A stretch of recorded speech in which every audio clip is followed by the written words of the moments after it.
In today's gospel, Jesus tells the parable of the talents. He ends the parable with a sobering and somewhat ominous statement. For to everyone who has, more will be given, and he will grow rich. But from the one who has not, even what he has will be taken away. Jesus is not referring to money, though the statement does appeal to modern criticisms of the economic system in America, where the rich get richer and the poor get poorer in an unjust way. Rather, what I hear from this parable is Jesus referring to intangibles like faith, wisdom, and holiness, and in the reverse, foolishness and sinfulness. A reflection on my own faith experiences proves this to be obviously true.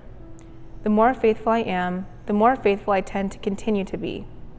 The wiser I become, the more that wisdom grows and spreads throughout other domains of my life. The more holy I am in my thought and action, the easier it becomes to let that holiness overtake areas of impurity. We could refer to this phenomenon as a kind of spiritual momentum. The opposite is true as well.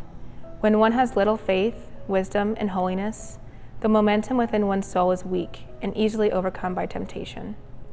This parable not only speaks to the dynamic and fickle nature of the human heart, but to the responsibility one has when they are given great gifts.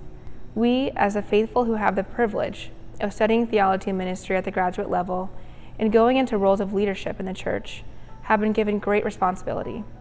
It is not something to boast about, as the way God distributes talents among God's people is mysterious and has nothing to do with our equal human dignity and value to God. Rather, it is a grave matter and one to be constantly reflected upon. Are you burying your talents in the ground to be returned exactly the same or depreciated to God at the end of your life, out of fear or distraction with the things of this world? Something I have to constantly remind myself of is that God does not assess us in the way the world, particularly academic institutions, does. We are not graded in a standardized and relative manner according to a rubric or curve. Rather, God gives us unique gifts and calls, and in the end will not be comparing us to one another on an objective level, but looking at us as individuals and how we use our gifts to advance the kingdom. So, something I encourage you to do is to take an inventory of the talents given to you by God, which you can think about as gifts with responsibility.